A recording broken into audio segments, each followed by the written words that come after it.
생명 주신 하나님을 찬양하며 오늘도 생명의 삶을 살아가실 여러분 한 분 한 분을 축복합니다. 오늘은 마가복음 16장입니다. 마가복음의 마지막 장인데요. 예수님이 십자가에 달려 죽으시고 장사되신 후 이제 안식 후 첫날의 모습을 16장이 증언하고 있습니다. 안식 후 첫날 여인들이 예수님이 묻혀있는 매장되어 있는 무덤가를 찾아갑니다. 하지만 무덤의 문이 열려 있었고 그곳에서 예수님을 만날 수가 없었죠. 한 청년, 천사가 그들에게 이야기해 줍니다. 청년이 이르되 놀라지 말라. 너희가 십자가에 못 박히신 나사렛 예수를 찾는구나. 그가 살아계셨고 여기 계시지 아니하니라. 십자가에 달리신 예수, 그리고 부활하신 예수. 여인들은 십자가에 달려 죽으신 예수를 기리며 그분을 사랑하는 마음으로 찾아갔습니다. 그리고 지금도 수많은 사람들이 십자가에 달린 예수님을 그분을 만나기 위해서 기도하고 묵상하곤 합니다. 그런데 오늘 말씀의 핵심이 무엇입니까? 너희들이 찾는 그 예수는 여기에 없다는 것입니다. 십자가에 달려 죽은 예수는 여기에 없다. 그러면 어떻게 되었습니까? 부활하신 예수만이 계실 뿐이다. 너희는 부활하신 예수를 찾아야 한다. 만나야 된다. 이런 뜻입니다. 십자가에 달린 예수님이 희생의 주님이시고 또 연민의 주님이시고 실패한 모습의 주님을 상징한다면 부활의 주님은 어떤 분이십니까? 새 출발의 주님이시고 승리의 주님이시고 기쁨의 주님, 역전승하신 주님, 그 주님을 우리들에게 상징합니다. 우리가 궁극적으로 만나야 될 주님은 부활의 주님, 죽음의 권세를 이기신 주님입니다. 주님은 우리가 언제까지 슬퍼하기만 하겠느냐?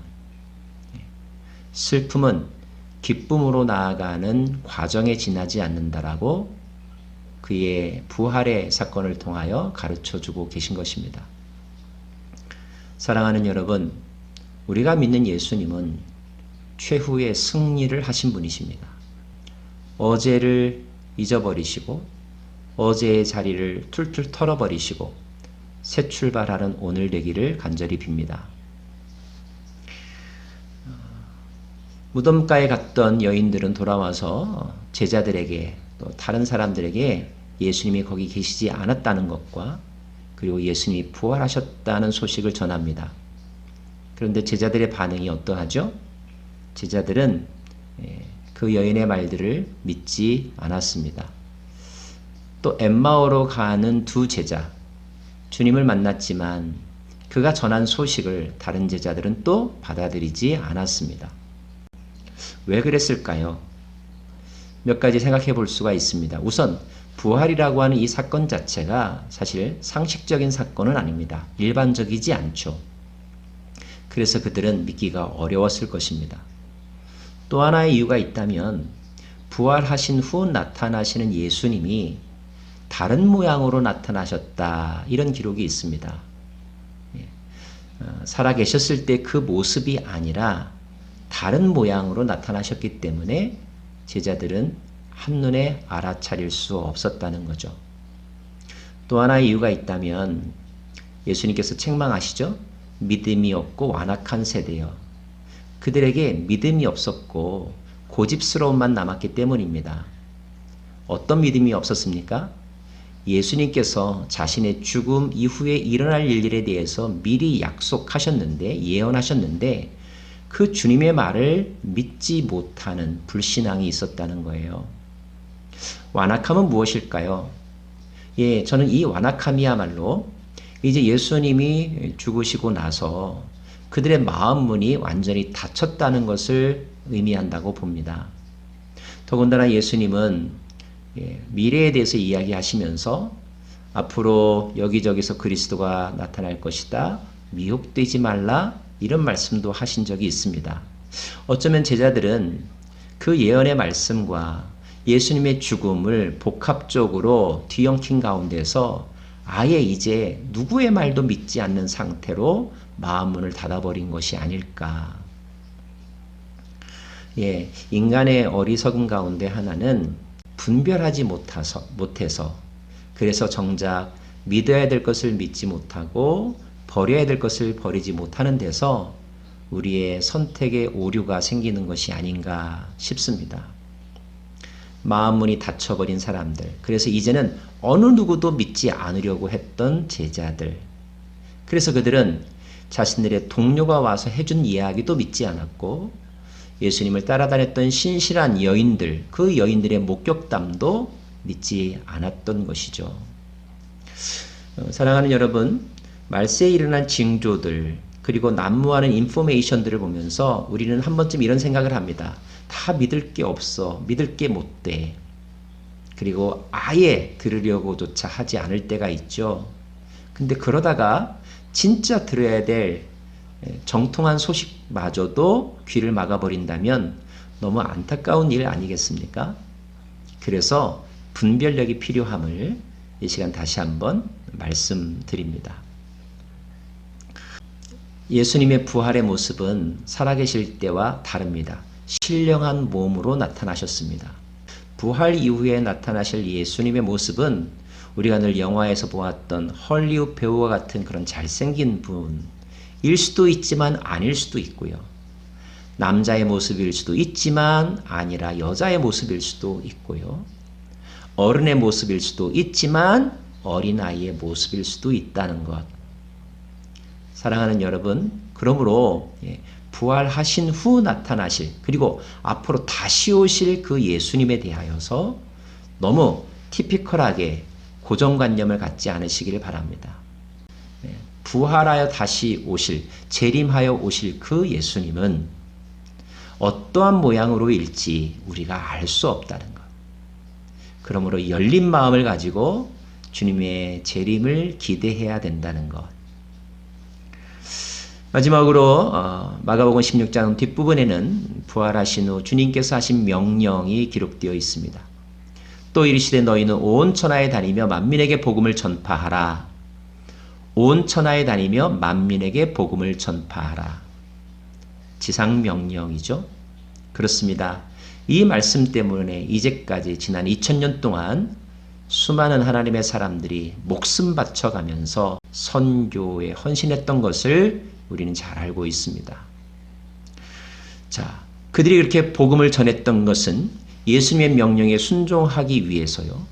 예수님이 이런 명령을 하신 것은 여러분 13장 말씀 기억하시죠? 네, 이 환난의 때를 종지부짓고 곧 주께서 오실 그날을 앞당기기 위해서이기도 합니다. 그리고 그날에 이 세상을 심판하시는 그날에 한 사람이라도 더 심판의 부활이 아니라 생명의 부활로 살아나게 하기 위하여 우리는 복음을 전하는 것이고 만민을 향하여 나아가야 하는 것입니다. 나가는 우리들에게 주님은 권세를 주신다고 했습니다.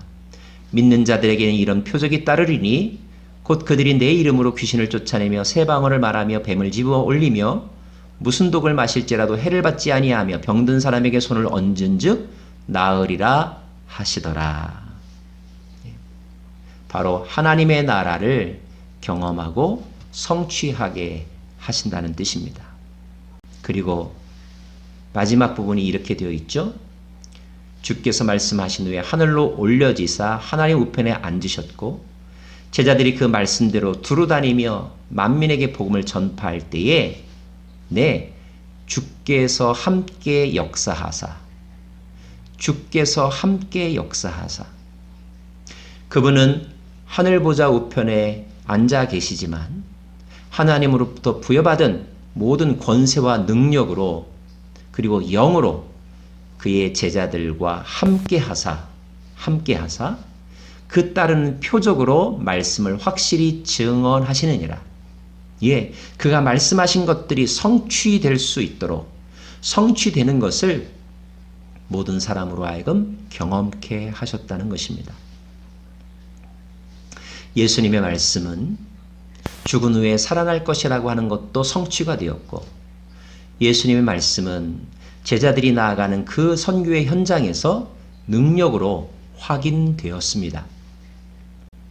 그리고 그 예수님은 지금도 살아계셔서 2020년대를 살아가는 저와 여러분의 삶 가운데 동행하고 계시고 역사하고 계신 줄로 믿습니다. 순종의 자리로 나아갈 때, 복음을 전하는 자리에 나아갈 때 특별히 우리는 하나님의 역사, 주님의 권능을 경험하게 될 것이고, 우리가 서 있는 바로 그 자리에 하나님의 나라, 천국, 그 권능의 나라가 이루어질 줄로 믿습니다. 기도하겠습니다. 하나님, 지난 16일 동안 마가복음 말씀을 묵상하게 하시니 감사드립니다. 이 땅에 오사 죽음당하셨지만 다시 살아나셔서 진정한 이 땅의 그리스도요 왕이요 통치자로 지금도 역사하시는 주님을 기대합니다. 우리도 사용하여 주시고 우리를 통하여 그 주님의 나라가 이 땅 가운데 경험되어지게 하옵소서. 예수님 이름으로 기도합니다. 아멘.